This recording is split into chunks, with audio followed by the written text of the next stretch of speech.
Olá, olá, pessoal! Estamos aqui mais uma vez no Podcast Infinito, o podcast do Clube de Empresários. E hoje com um convidado especial, Fabiano Ragnoli. Falei certinho? Opa! Então, tá bom. Fabiano é psicólogo, especialista em psicanálise e hipnólogo, é isso mesmo? A gente costuma usar o termo hipnoterapeuta, né? Porque... É mais chique, né? Porque tem a ver com terapia, né? Então, como é uma hipnose voltada para tratamento, então a gente fala hipnoterapeuta. Oh, que bacana! Seja muito bem-vindo, Fabiano. Então, nós vamos abordar um pouco desse tema hoje e é uma oportunidade para você entender como é que funciona, quais são as oportunidades que você tem e como isso pode te ajudar no dia a dia. Vamos lá. Fabiano, fala um pouquinho de você para a gente entender um pouquinho quem é o Fabiano. Bom, eu queria agradecer o convite, né, por estar aqui hoje, poder falar um pouquinho de mim e falar um pouquinho da hipnose também. Eu sou psicólogo de formação, né, há 18 anos no mercado, trabalhando com psicanálise, que também fiz o curso de psicanálise, tenho especialização em teoria psicanalítica, e há uns 8 anos atrás eu comecei a fazer hipnose, né? Fiz os cursos, tenho vários cursos, inclusive internacional de hipnoterapia, né, de hipnose. E aí comecei a trabalhar 8 anos atrás com hipnose, que é uma ferramenta fantástica e tem resultados muito rápidos, assim. E hoje, nessas questões todas com hipnose, dentro de consultório, eu resolvi ampliar isso. E hoje eu faço hipnose para empresas, né? E a gente tem uma empresa chamada HighCorp, que trabalha a hipnose dentro da empresa, seja com o funcionário para melhorar o rendimento, concentração, melhorar o desempenho, com o dono também, com os proprietários, com os líderes. Então, é hipnose toda a gama empresarial aí. Que legal. Fabiano, eu cheguei aqui em Poços há pouco mais de um ano, né? Vim fazer uma reconexão familiar, no caso da minha esposa, e me apaixonei pela cidade, né? Eu vim numa cidade até parecida, estruturalmente, natureza, né? O clima muito parecido, vim de Blumenau. Mas como é que é a sua história com Poços de Caldas? Na verdade, eu nasci no interior de São Paulo, né? Eu nasci em Birigui e eu morei na capital 13 anos e meus pais decidiram vir para Poços também porque São Paulo estava começando a ficar muito violenta e eles não queriam criar os filhos dentro de apartamento fechado e tal, então aí eles escolheram Poços de Caldas para a gente começar a morar e aí eu comecei a estudar aqui, me desenvolver aqui. Fui fazer o começo da minha faculdade fora, na verdade, foi em Araçatuba, né, que é perto de Birigui, porque aqui na época não tinha psicologia, então eu comecei a faculdade lá e depois quando teve psicologia aqui, eu transferi o curso para cá e me formei na primeira turma de psicologia da PUC aqui. Que legal. E aí, gosta da cidade? Gosto muito, eu nunca saí, né? Se tornou um caldense? Com certeza. Coisa boa, coisa boa. Você é casado com a Carol, né? Como é que é a família grande? Como é que tá a família? Eu tenho hoje um enteado, né, de 10 anos e o meu filho de 4 anos, né? É uma delícia. Filho é uma experiência fantástica, né? E é mais engraçado ainda quando falam que ela simplesmente foi a máquina de Xerox da história, né? Porque meu filho é a minha cara. É igualzinho? Igualzinho, não tem que tirar. E ela fica uma abelha quando ela sabe disso, os outros comentam, olha, igualzinho o pai, parece que foi xerocado. Que louco, que história é essa? E a minha participação? E não sei se para você para mim é desafiador. Eu tenho um filho muito parecido comigo na infância, o jeito que eu era, as atitudes são muito parecidas com a minha infância, e eu acho desafiador. Eu olho para ele e falo assim, tem um caminho melhor do que esse, eu já passei por esse e não é bom. O duro dessa história é ser um profissional da área, né, da saúde e entender muita coisa, né? Então, enquanto psicanalista, eu sei de muita coisa. E aí eu olho aquele ser que parece comigo, né, mas não sou eu, e aí eu fico pensando na hora de dar uma bronca, né? Vou ou não vou? Vou ou não vou? Vou, tem que dar. Eu sei que tem que dar. Mas ali parece comigo. Eu tô dando uma bronca em mim mesmo, né? É um negócio muito estranho, assim. Conflituoso, né? E como é que é esse equilíbrio, né? Porque, assim, o casamento já é desafiador, né? Muito. Como é que é esse equilíbrio da profissão, né? Vivendo dentro de casa e correndo um risco ali da esposa achar que você está utilizando uma técnica da sua formação. Graças a Deus ela não fica pensando nisso. Mas é inevitável, né? A gente, enquanto analista, e depois de tantos anos de estudo, tantos anos de trabalho, você não pensar, né, nas características da pessoa, já entender por que ela está fazendo aquilo, por que você está fazendo aquilo. E é interessante que, às vezes, eu mesmo me pego pensando, nossa, olha o que eu estou fazendo. E aí eu descubro de onde veio. Eu lembro que o Freud tinha muito isso, né, porque ele estava criando a psicanálise, e aí ele tinha muito da autoanálise, porque não tinha ninguém para fazer a análise dele. Né? Então, às vezes, eu me pego fazendo uma autoanálise, eu falo, nossa, olha, isso aqui vem disso, olha, isso aqui vem daquilo lá, e de repente eu tenho um sonho, e aquilo me revela uma outra coisa minha. É complicado ser analista, viu? Não é fácil. Esse é um termo que eu já ouvi também, nessa ancestralidade, né? E é verdade, existe um impacto do que eu sou hoje com o que eu herdei da minha família? Como é que isso funciona? Muito, muito, muito. A gente também tem que pensar não só no que é transmitido geneticamente, mas o que é transmitido psiquicamente. E se você pensar, você tem sintomas que a gente chama de transgeracionais, eles vão passando de geração para geração. E as pessoas não entendem, elas não sabem o que está acontecendo. De repente, começou numa geração, 2, 3 gerações para trás. E se você analisar, se você pegar o escopo mesmo, você vai traçando, você chega aqui e fala, isso aqui está acontecendo por conta disso. Né? Mas é o que a palavra diz, né? É uma maldição. Mas é uma maldição, não é um termo religioso, é num termo clássico da palavra, né? O maldito, mal falado. O que não foi bem falado, ele se reproduz enquanto sintoma e ele vai atravessando as gerações até desembocar em algum dos sujeitos da família. E pode virar até algo físico, né? Pode virar uma patologia, inclusive.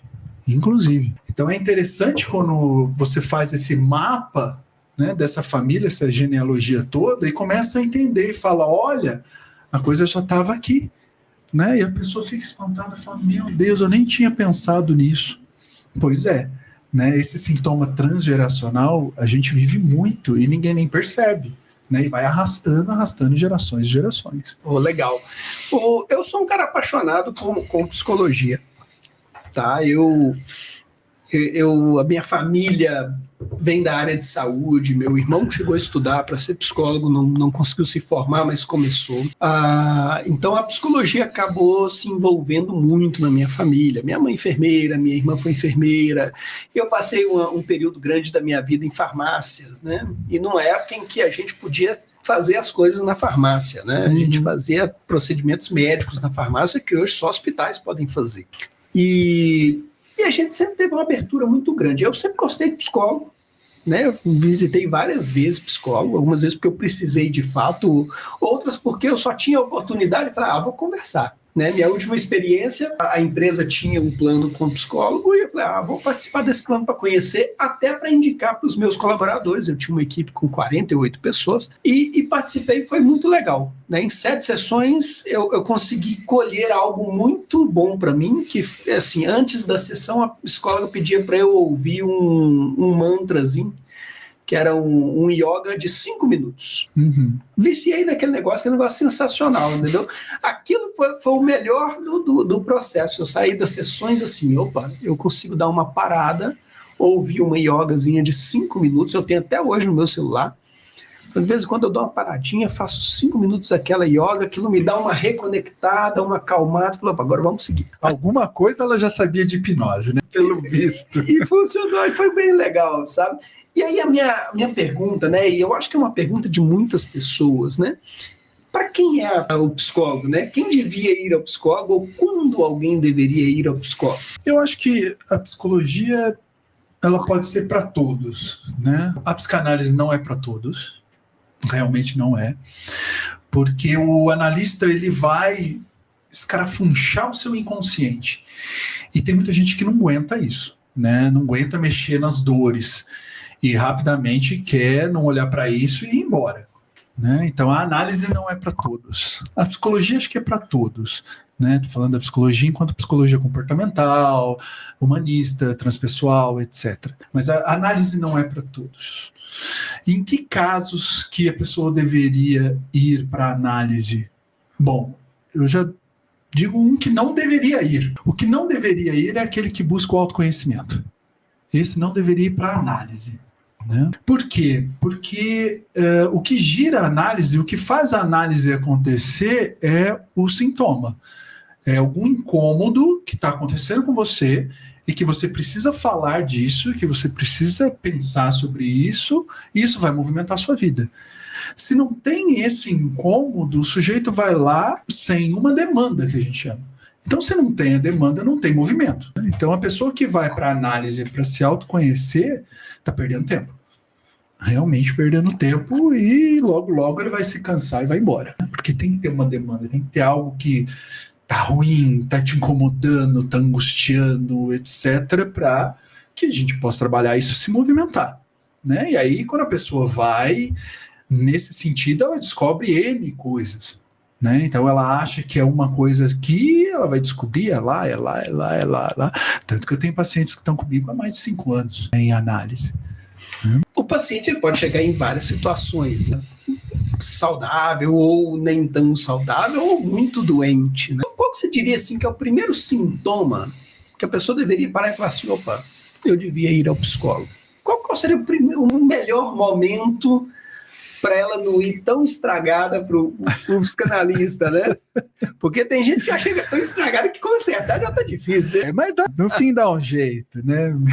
Bom, eu acho que assim, o momento de pensar para ir para análise é o momento que você estiver incomodado, alguma coisa está te incomodando, alguma coisa está te perturbando, realmente. Então, vamos dizer assim, estava tudo tranquilo, tudo em paz, e de repente aconteceu alguma coisa que eu não sei o que é, ou pode ser até um evento específico, e isso me incomodou a ponto de eu não conseguir mais ficar tranquilo, não conseguir mais trabalhar direito, não conseguir ter mais um convívio, não conseguir ter mais alegria. Acho que esse é um ponto fundamental. O que a pessoa vai fazer em análise?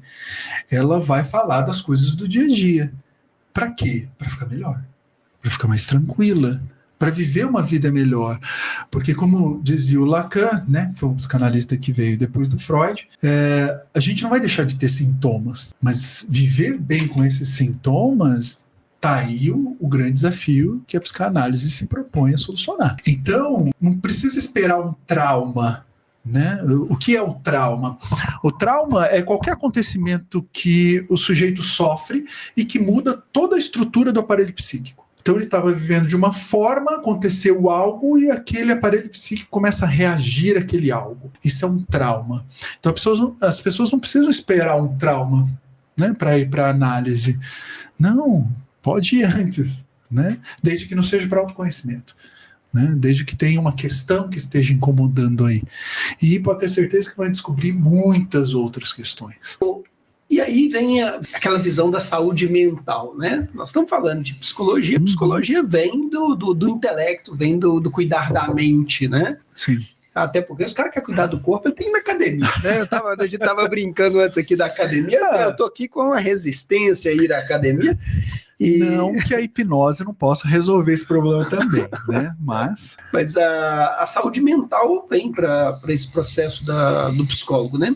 Uhum. E o governo já chegou a esse item no governo, e eu vi recentemente aí uma normativa falando de saúde mental. O que é isso e como é que isso afeta as empresas hoje, Fabiano? Teve uma reformulação da NR1, a NR1 já faz tempo que ela existe, né? E ela mede os riscos dentro do ambiente de trabalho, e essa reformulação vai começar a entrar em vigor agora em maio deste ano. Né? O que abrange essa nova legislação?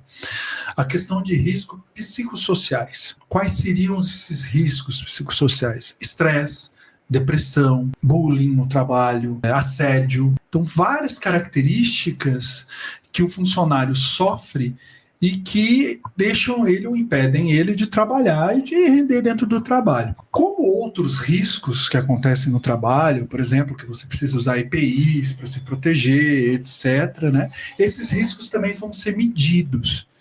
E essas medições vão ser feitas por profissionais, só que tem uma diferença aí. Como que isso vai acontecer? O funcionário que vai fazer a denúncia.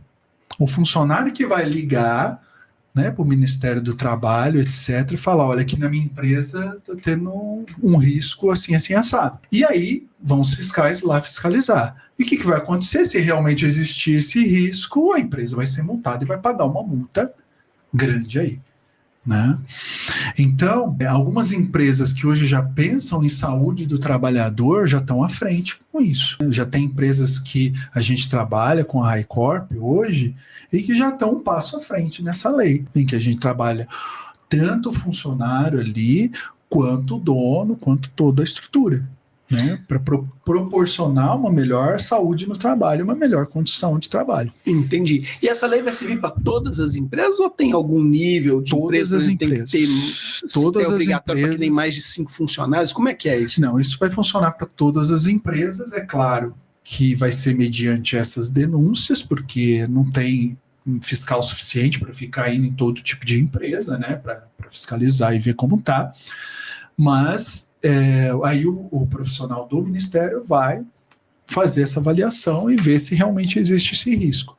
Então, o proprietário, o empresário que já estiver pensando em melhorar também a qualidade de trabalho do seu funcionário, estiver querendo, né, que o funcionário consiga render mais, consiga melhor produtividade, consiga estar bem, como a gente brinca, essa frase comum, né, vestir a camisa, né, que esteja vestindo a camisa, ele tem que ter um programa desse para trabalhar a saúde, né, do seu colaborador, porque é a ferramenta fundamental dele ali, é o que gera lucro, né?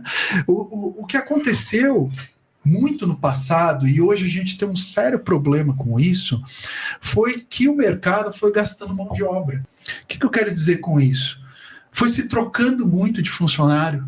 Ah, não, esse não se adapta, vamos trocar, vamos para o outro. Esse não se adapta, vamos para o outro. E aí você começa a ter uma escassez de mão de obra. Tanto que eu vejo hoje muitos empresários reclamando, nossa, não tem funcionário. Nossa, não tem funcionário bom. Né? Claro, né, se gastou. Porque as condições não eram adequadas, não se pensava nisso, né, e as pessoas foram cansando também de ter aquele trabalho ruim, aquele ambiente ruim, foram querendo trabalhar. Então, essa geração que a gente está vendo agora, né, e temos um sério problema com isso, é porque o mercado realmente gastou a mão de obra que tinha excedente, né, e não tem mais. Isso eu queria comentar um pouquinho sobre isso, né? Nós estamos numa transição geracional. E a maioria das pessoas, pelo menos a maioria das pessoas com quem eu já conversei, né? Então estou tirando como maioria, as pessoas não pararam para pensar nesse impacto geracional.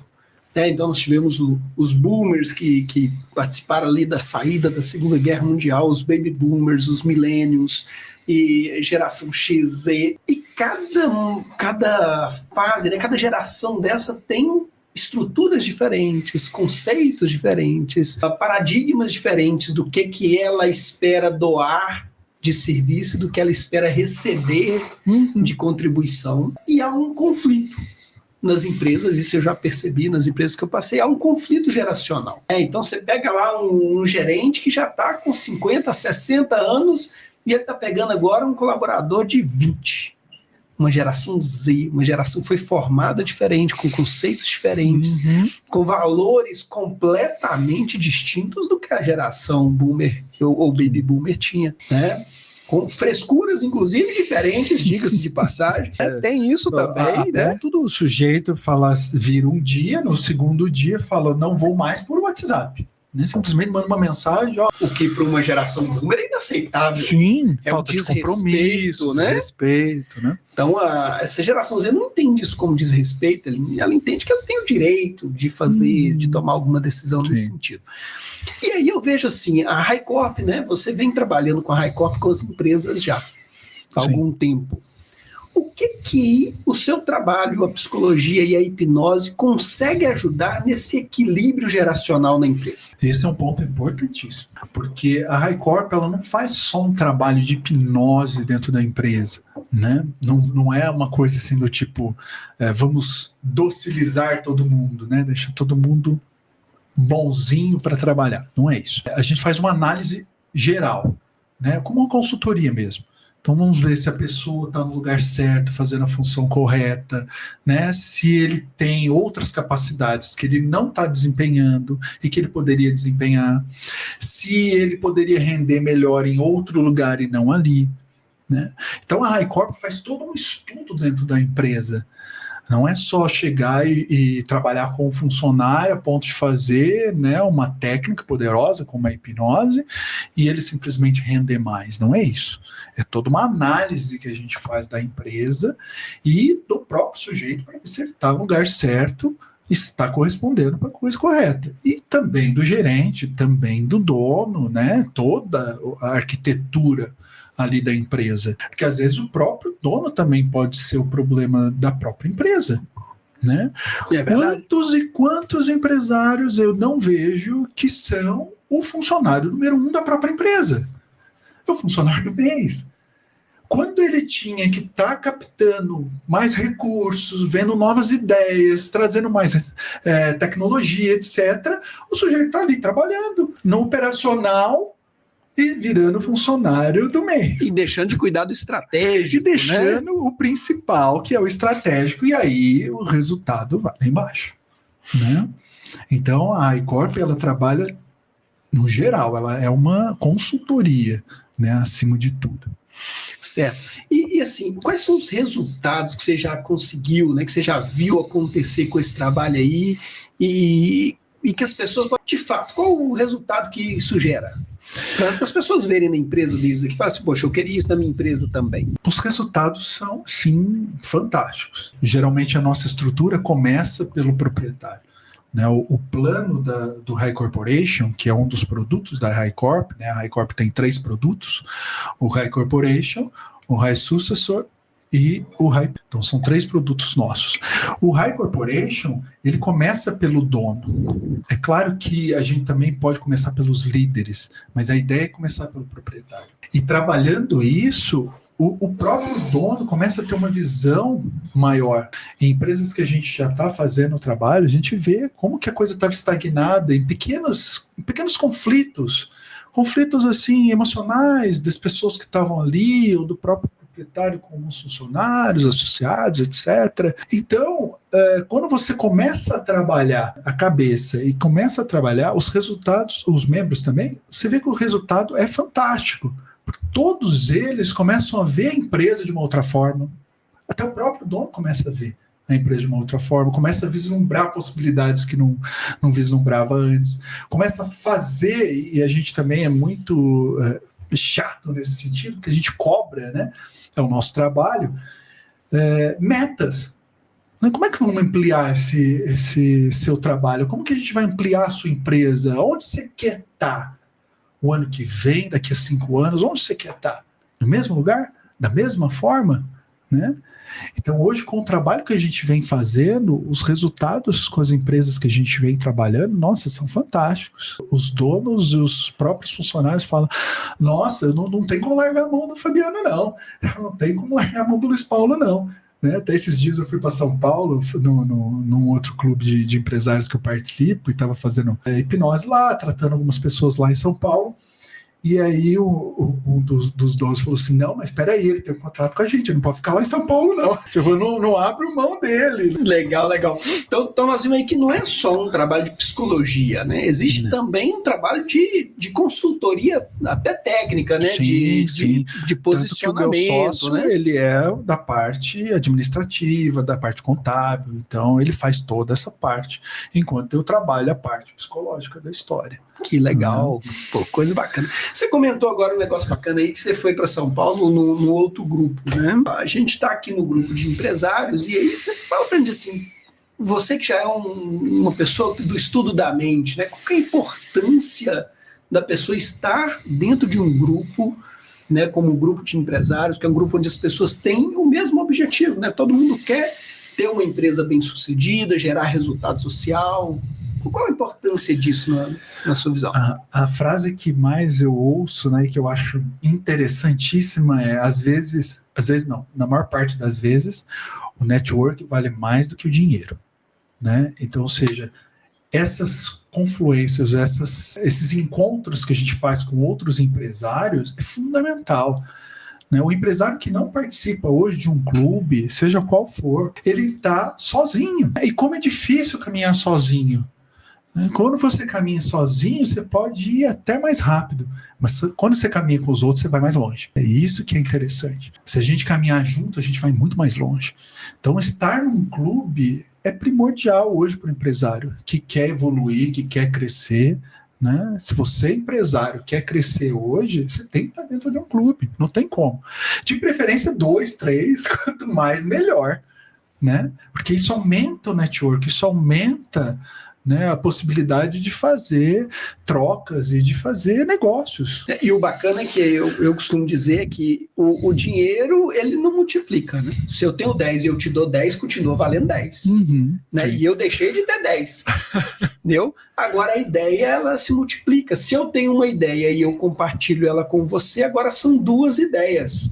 É a minha ideia com base nos meus paradigmas, conhecimentos e conceitos e possibilidades, e essa mesma ideia com os seus paradigmas, conceitos, conhecimentos e possibilidades. Então, é uma permuta que multiplica o valor, a permuta de ideias, né? E isso é muito bacana, né? A ideia é como um vírus, né? Ela se propaga, né? Não tem como segurar. Quando ela se multiplica, então, quando você está junto com o outro e trocar esse tipo de ideia, trocar experiências, né? E o outro te mostrar um caminho que às vezes você nem pensou e que você ainda não trilhou, nossa, você ganha muito tempo com isso. Né? O que as pessoas realmente têm que entender é isso. Quem já trilhou esse caminho está na frente. E pode te ensinar, e pode te mostrar. E se você estiver dentro de um clube, às vezes a pessoa já está lá na frente.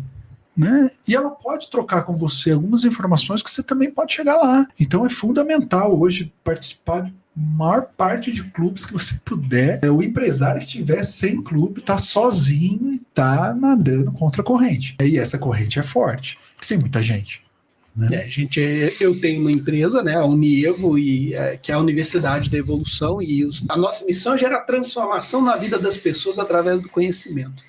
E uma das coisas que a gente viu que realmente gera transformação é a comunidade, o poder da comunidade. O conhecimento da comunidade, ele vai ser sempre muito superior à soma dos conhecimentos individuais. Porque aquela ideia, ela vai ganhando corpo, ganhando estrutura com o conhecimento das outras pessoas, né? Isso é muito bacana. Nós vamos continuar aqui falando um pouquinho de hipnose com o Fabiano, mas eu queria parar um pouquinho para fazer um merchan aqui. Tá? Esse podcast, ele está sendo oferecido, né, patrocinado pela 888 Hub, né? E vocês estão vendo aqui, cada episódio, a melhoria do ambiente, que é a estrutura. O Luiz está de parabéns, eu já fico aqui o agradecimento ao Luiz, da 888. E esse ambiente também pode ser utilizado por você. Então, se você tem interesse em fazer um podcast, em fazer uma reunião com um nível de qualidade de imagem melhor. Aqui você tem toda a estrutura de microfonia, ambiente, refrigeração, câmeras de altíssima qualidade, para que você consiga fazer, tá, o seu podcast, o seu evento. Então, procure o Luiz, procure a Marlene aqui na 888, e você também pode fazer o seu podcast por aqui. Tá? Voltando aqui, Fabiano, depois desse merchan aqui, né? Lembrando que se você quer contratar a Highcorp e ter uma transformação na sua vida e na sua empresa, na descrição desse podcast aqui tem o contato aqui do Fabiano, e faz correndo para você, porque é o seguinte, mudança, ela acontece todos os dias. Mas quanto mais rápido você mudar, mais rápido os resultados chegam para você. Não é verdade, Fabiano? Sim, e maio tá aí, né? O ano tá chegando no meio, né? Você vê. Então, quem tinha missão de emagrecer já tá ficando difícil de cumprir se você não chegou até agora. E podemos ajudar nisso também. E aí vem o ponto, tá, Fabiano? Algumas pessoas têm medo da hipnose. Sim. Tá? E eu acho assim, eu acho que até com razão, porque a gente tem medo daquilo que a gente não conhece. Né? Aquilo que a gente não conhece, a gente tem medo. E, normalmente, as pessoas têm uma tendência a falar mal daquilo que elas não entendem. Então, elas não só deixam o assunto do jeito que está, elas têm a tendência a falar mal do que eu não entendo bem, então eu falo mal. É igual político, né? Eu não conheço aquele do ruim. Não tem umas coisas assim? E eu já ouvi, né? Eu já ouvi, por exemplo, pessoas falando, não, eu tenho medo de hipnose, porque aquilo, ele pode me obrigar a fazer coisas que eu não quero. Não, aquilo pode me mudar e fazer eu ser outra pessoa. E não é bem assim, né? Não é verdade, né? Conta pra gente, A hipnose é segura? Como é que é isso aí? Eu acho que esse medo veio muito pela história da hipnose, né? Então ela começa lá com o Mesmer e tinha muita coisa a ver com magnetismo, como limpar as pessoas, como curar a pessoa com coisas magnéticas, etc, né? Só depois com James Bridge que o termo hipnose é cunhado, né, que a hipnose representa o deus do sono, e num primeiro momento esse termo foi assim e as pessoas acharam que estava legal, depois pensou, não, mas espera aí, a pessoa não dorme em transe, tá errado, vamos tentar trocar, e aí já não dava mais porque o termo pegou, né? Então hipnose tem a ver com o sono em sua origem. Mas, né? eu já ouvi dizer que quando a pessoa entra em transe, se você fizer um transe ali de relaxamento, um período pequeno de transe gera um relaxamento como se fosse um sono de longo prazo. Isso é verdade? Na verdade é um estado de relaxamento mesmo, mas a pessoa não dorme. Por que ela não dorme? Porque ela tem que estar atenta ao comando, né? Eu, enquanto hipnotista, pelo menos na hipnose verbal, né, existe a hipnose não verbal, né, eu faço as duas, e a hipnose não verbal também é fantástica, daqui a pouco. Mas na hipnose verbal, a pessoa precisa estar atenta ao que eu estou falando, seguir a instrução, né, seguir o comando. Então, se ela estiver dormindo, ela não vai conseguir seguir nada. O subconsciente tem que estar ligado, né? Tem que estar, aliás, o inconsciente está ligado o tempo todo. Né? Até quando a gente dorme, ele está ligado. Tanto que o Freud fez um livro específico sobre isso, né? A interpretação dos sonhos, né? De 1900. E a maior parte dos psicanalistas começaram a psicanálise por causa desse livro, né? Da interpretação dos sonhos, que é um livro fantástico. Mas a pessoa não dorme em transe, ela só fica relaxada, extremamente relaxada, e escutando o tempo todo. Né? Eu estou dando comando e ela vai escutando. Mas a pessoa faz o que ela não quer? Não. Ninguém faz o que não quer, né? Se eu der um comando que vá contra o juízo de valor de alguma pessoa, ou ela não executa o comando, ou ela sai do transe, né? Existe um mecanismo dentro da nossa mente que bloqueia qualquer tipo de entrada, né, de coisas que a gente não quer. Né? Então, quando você vê aquelas hipnoses de palco, né, a pessoa fazendo aquele monte de coisas, quer dizer que ela aceitou? Sim, ela aceitou. Ela quis fazer. Tanto que a primeira coisa que o hipnotista pergunta é: quem quer vir aqui? Eu me lembro, e aí você pode até me corrigir se não for verdade, mas nós tivemos um influencer famoso com hipnose, acho que é Pyong o nome dele. Eu me lembro de ver alguns vídeos dele. E uma coisa que ele falava é que é o seguinte: a hipnose não é eu cheguei aqui agora, estalei o dedo e pronto, hipnotizei o indivíduo. Não, há todo um processo de conversa, de orientação, de explicação. E o indivíduo ele tem que querer participar daquilo, ele tem que se dispor a vivenciar aquilo para que ele possa participar dos processos que envolvem. E eu me lembro de um vídeo que eu achei sensacional, que ele fez com professores de cursinho, e que ele incentivou os professores ali a esquecerem o número 7, acho que é o 7 mesmo, e aí mandava contar até 10, e os professores contavam 1, 2, 3, 4, 5, 6, 8, 9, 10, e ele fala assim: ia perder alguma coisa errada. São os testes básicos que a gente faz dentro da hipnose, e algumas coisas para a pessoa perceber como que é o poder da mente dela. Mas realmente, ninguém entra em transe se não quiser. Esse negócio do filme, que o sujeito dá 2, 3 tapinhos, o outro já está em transe, é no filme. Não é assim na vida real. A gente precisa que a pessoa queira. Se ela não quiser, ela não entra em transe, nem verbal e nem não verbal. Se eu, por exemplo, dou um comando para você agora, faça isso, você vai ficar assim: não, eu não quero, não vou fazer, não. Você não vai entrar. Então, o transe, ele precisa que a pessoa queira fazer. Senão, não acontece. Realmente não acontece. É claro que a gente tem vários tipos de transe, né? O que eu estou falando é do transe hipnótico. Mas a gente entra em transe várias vezes por dia, que é o transe natural. Quando você está assistindo um filme, você está em transe. Você chora. A caixinha do nada é um transe? A caixinha do nada é um transe. Porque se for um transe, eu entro constantemente. Aí, transe é concentração, foco e imaginação. São essas três coisas. Então, fez o processo, a pessoa entra num ciclo de transe. Mas no filme, por exemplo, você não tem um processo. Né? A não ser a música inicial, né? Mas você não tem um processo ali, mas você está num transe natural, porque você vive aquelas emoções daquele personagem que está aparecendo ali, você chora, parece que está acontecendo com você. Então você está em Você transe. se conecta como se fosse real, né? Sim, como se fosse real. Né? A mente não tem, isso é importante colocar, vamos ver. a mente não tem essa diferença entre o que é real e o que não é. Né? Ela não sabe essa diferença. Tanto que a gente pode fazer um exercício.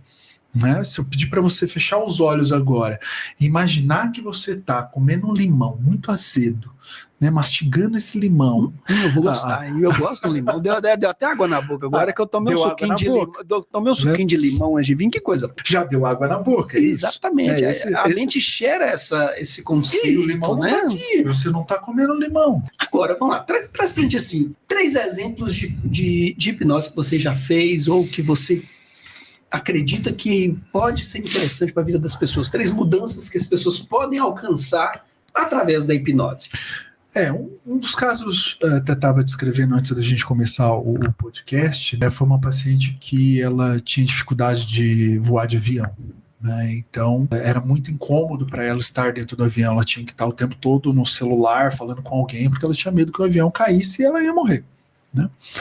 Então, em algumas poucas sessões de hipnose, ela resolveu isso e hoje ela conversa com pessoas no avião, ela dorme, né? Não tem a menor preocupação mais com isso. Outro exemplo é de um paciente que sofria há 30 anos de síndrome do intestino irritável. Um problema físico.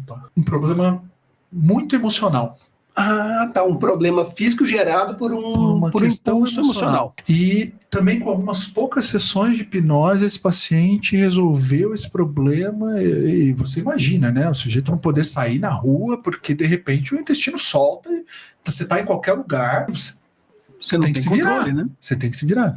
E aí esse sujeito hoje vive tranquilamente, não tem mais esse problema e não sofre mais com isso. Tá, mas a pessoa vai ter que ser o seu paciente o resto da vida para resolver um problema pontual com a hipnose ou não? Quando ela resolve esse problema, ela... Não, hipnose... Ela já para de gastar o dinheiro ali todo mês com o psicólogo. O psicólogo fica triste, mas... O psicólogo fica triste. Mas assim, não, a hipnose ela é pontual, ela tem começo, meio e fim.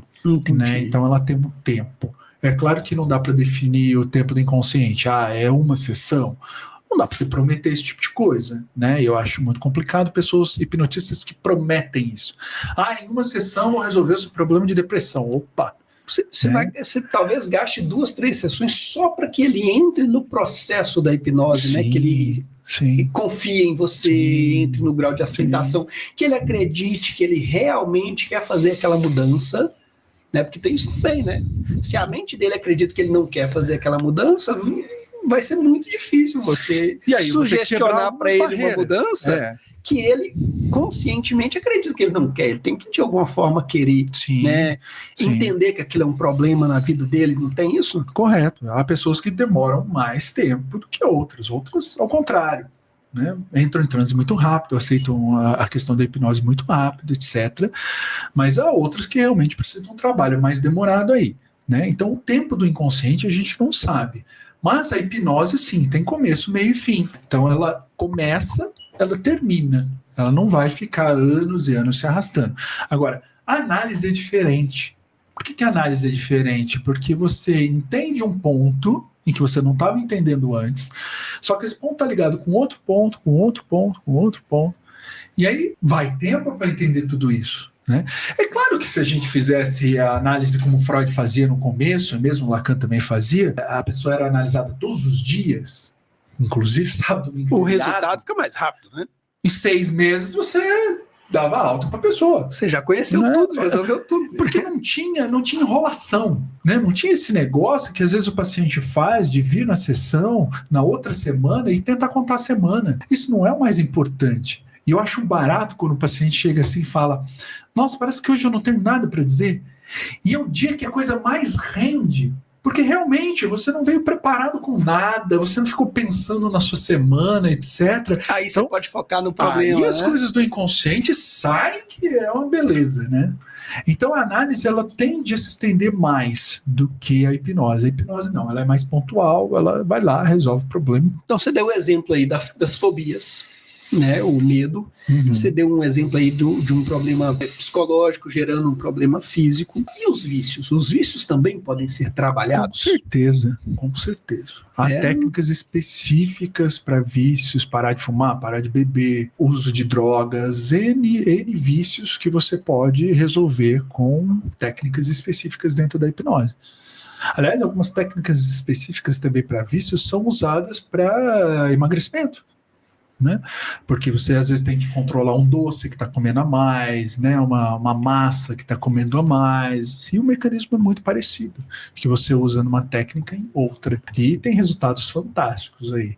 Né? Tem paciente minha que não comia mais batata frita, sorvete, lasanha. Não sei se isso é bom. Não sei se isso é bom. Vai ficar triste. Não sei se isso é uma coisa boa, mas a grande questão é, se você já come isso de uma forma agradável, né? Não sei se pode se dizer comer uma batata frita de uma forma saudável, mas se você come isso de uma forma agradável, né, como uma premiação no seu corpo, como uma forma de controle, né, isso não está te afetando fisicamente, não está te fazendo mal, eu acho que não tem por que você se preocupar. Né? Quem vai ter que parar de comer isso é quem já está sofrendo consequências desse mau hábito, né? Em excesso. Então, a pessoa já excedeu o peso, já está tendo entupimento de veia, e ela precisa mudar esse hábito para que a vida dela tenha uma qualidade melhor, não é isso?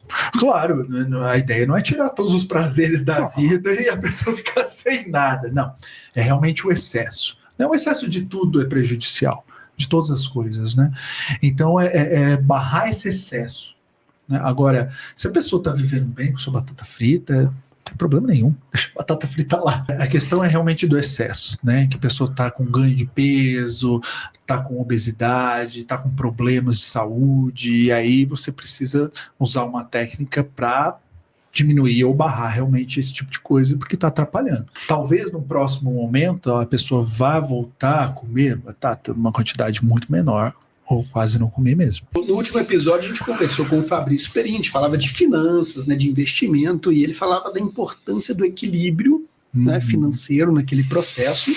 Eu acho que isso também se cabe aqui, né? Quando a pessoa perde o equilíbrio daquelas áreas principais da vida dela, é a hora dela te visitar, né, não? Com certeza. E quais são esses equilíbrios? Fala para as pessoas aí, pode olhar no olho delas ali e falar assim, quais são esses 5 pontos, ou eu não sei quantos pontos são os principais, mas pontos principais que essa pessoa deveria estar com a vida equilibrada. Eu acredito que pessoas que estão instáveis emocionalmente, né? Ou seja, tem uma instabilidade emocional, ela vivia muito tranquila e agora ela está tendo picos de irritação ou momentos em que quer ficar muito quieta, não quer conversar com ninguém, né? Na própria saúde, não está cuidando da saúde, não está conseguindo dormir. Dormir é um ponto fundamental, né? É um medidor da saúde mental. Se a pessoa está dormindo mal, é um indicativo de que a coisa já não está bem.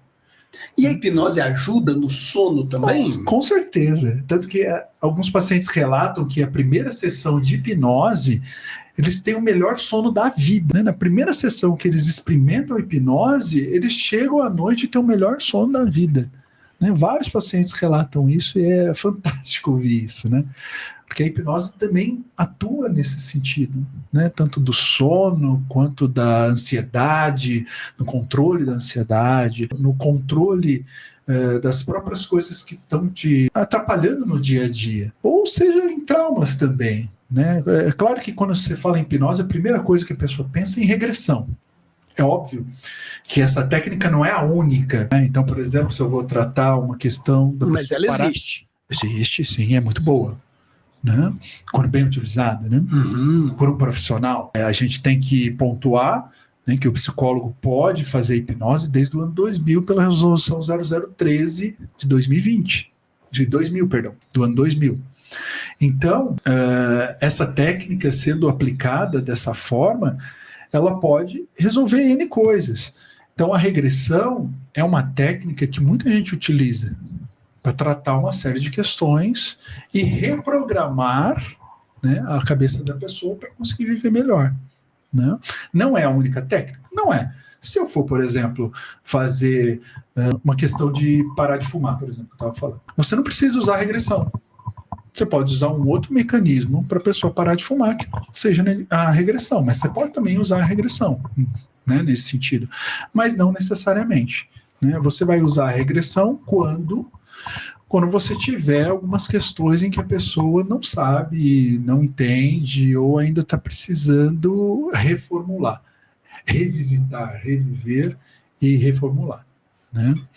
Pô, que bacana. Bom, eu acho que nós já estamos indo para o nosso final aqui, já cumprimos o nosso tempo aqui. Então, o que a gente tem de recado para você aqui hoje?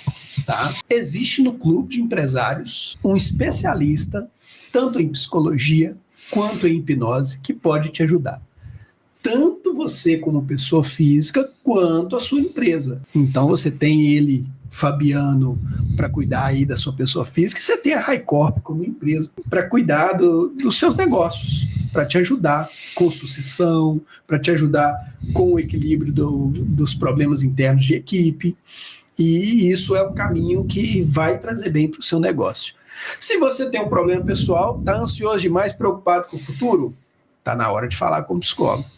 Está meio depressivo, preocupado com o passado, já passou da hora de você procurar um psicólogo. Então a depressão é uma coisa séria. Se você sente que você está muito tempo preocupado com o seu passado, já passou da hora de você dar uma ligadinha para o Fabiano e marcar uma hora, ou para conversar um pouco. Por quê? Porque o melhor momento é o agora, é viver o presente, é você estar atento ao que está acontecendo nesse momento. E digo mais, se você está perdido nesse mundo de eletrônico e o seu celular está te atrapalhando a ter uma vida social melhor, está na hora de você fazer uma sessão de hipnose para que isso possa te ajudar a controlar os seus impulsos e melhorar a sua qualidade de vida. É isso mesmo, Fabiano? Correto. E principalmente, né, não ter medo, não tem por que ter medo da hipnose. É uma ferramenta fantástica, tem 300 anos, é ciência, hoje se estuda a hipnose enquanto ciência, né? Você tem um vídeo muito bacana no YouTube chamado A Ciência da Hipnose, onde as pessoas mostram ali com ressonância magnética quais áreas do cérebro estão ativas, quais não estão.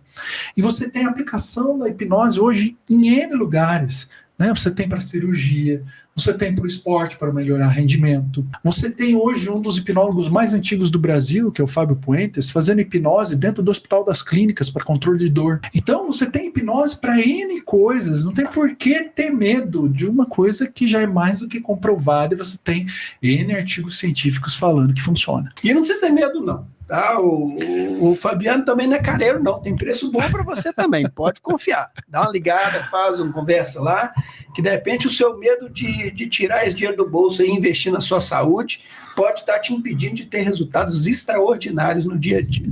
Sim. Então, Fabiano, muito obrigado por esse tempo, pela sua disponibilidade de a gente bater esse papo e me ensinar o tanto que eu aprendi hoje aqui sobre hipnose e sobre um pouco mais do mundo da psicologia.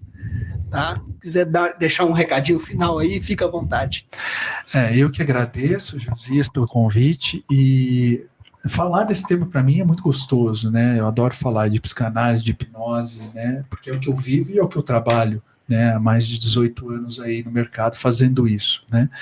E fico muito feliz, porque hoje eu posso falar mais tempo, né? Às vezes nas nossas reuniões dos clubes de empresários a gente não tem tanto tempo, né?